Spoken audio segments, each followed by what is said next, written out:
Well, we had our own Cutthroat Kitchen house party today. Let's show today's Judge Susan Feniger what she missed. First off, thank you for being here. Absolutely. Susan, real Wonderful. joy. I hope you had a good time. I did. All right, round one, a fruit smoothie. Nice. Now, smoothies are very healthy. Yeah. And I usually have one after a yoga session. So here's the deal.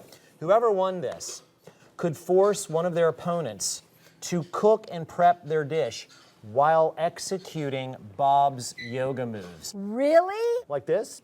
Chopping. Oh my gosh. And the only time they could leave their prep area was if he decided to take a little break for herbal tea. Chef Doug got stuck doing this. Oh, poor Chef Big, Doug. burly, bearded Chef Doug. He had to do things with his body he's not ever done. What's up, Downward Doug? This is the worst. Chef Doug, would you say that making a smoothie while performing yoga is a bit of a stretch?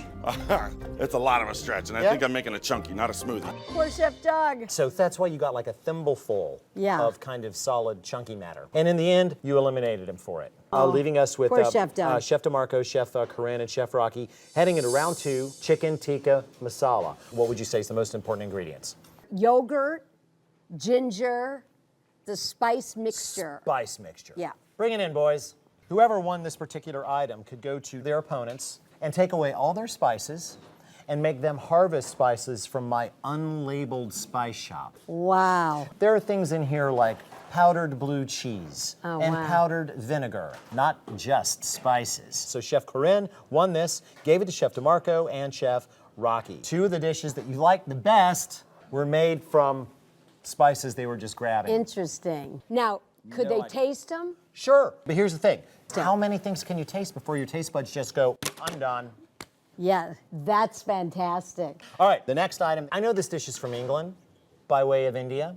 So I thought it just made sense that one person have to do all of their prep while riding on the back of this elephant. That Chef is DeMarco interesting. purchased it as a revenge for the spices and stuck Chef Corinne up there. And in the end, you send her home. Flavors were good, but it just went the wrong direction with the basil. It tasted too much in the direction of Italy. I that think was it. had It she topped it with curry neem leaf, she had curry Which she leaf. had. She probably could have stayed in. All right, and we move into round three, oatmeal cookies. So the first thing that I sold off was an ingredient swap. Okay. Of course, you need oats and you need raisins. Well, these are kind of the hydrated version of those, meaning oatmeal and grapes. Now, the way that this went is that whoever won this could give their opponent one or the other. And you already know what happened here. Chef Rocky got the grapes, clearly. Yeah. What happened is the Chef Rocky tried to sell you on a raisin Gastrique. Right, was no raisin gastrique. But it did taste like grape jelly. Well, There you go. So now, how would you have gotten around that? I might have thrown them in a hot pan and then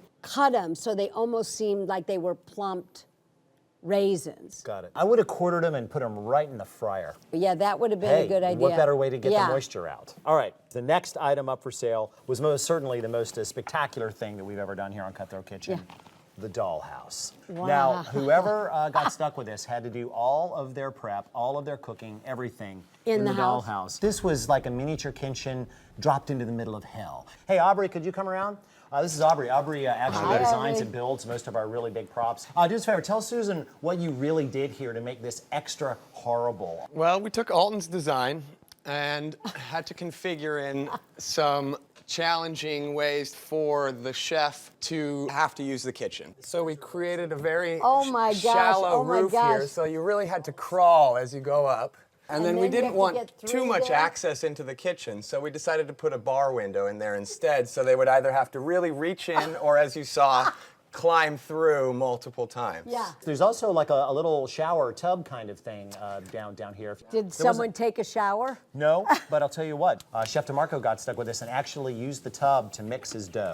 That was smart. Now, what was your biggest challenge? The biggest besides challenge- the budget, which is always a Absolutely. It was actually the roof. Our Cutthroat Kitchen workshop wasn't big enough to build the whole thing in one piece, so we had to build it in two separate pieces, and then when we rolled it into stage, we could actually put the roof on. That's may have Wow. something to do with why your cookie was the size of a thimble. Yeah. His didn't taste very much like an oatmeal cookie, for Right. sure. But it did have raisins, and it was a cookie. Got it. So in the end, Chef DeMarco wins. That's all we've got this time. Please continue to watch Cutthroat Kitchen on Food Network, and then afterwards, drop by foodnetwork.com/cutthroat to find out what the judges missed. Now get out of here. Go download some recipes or something.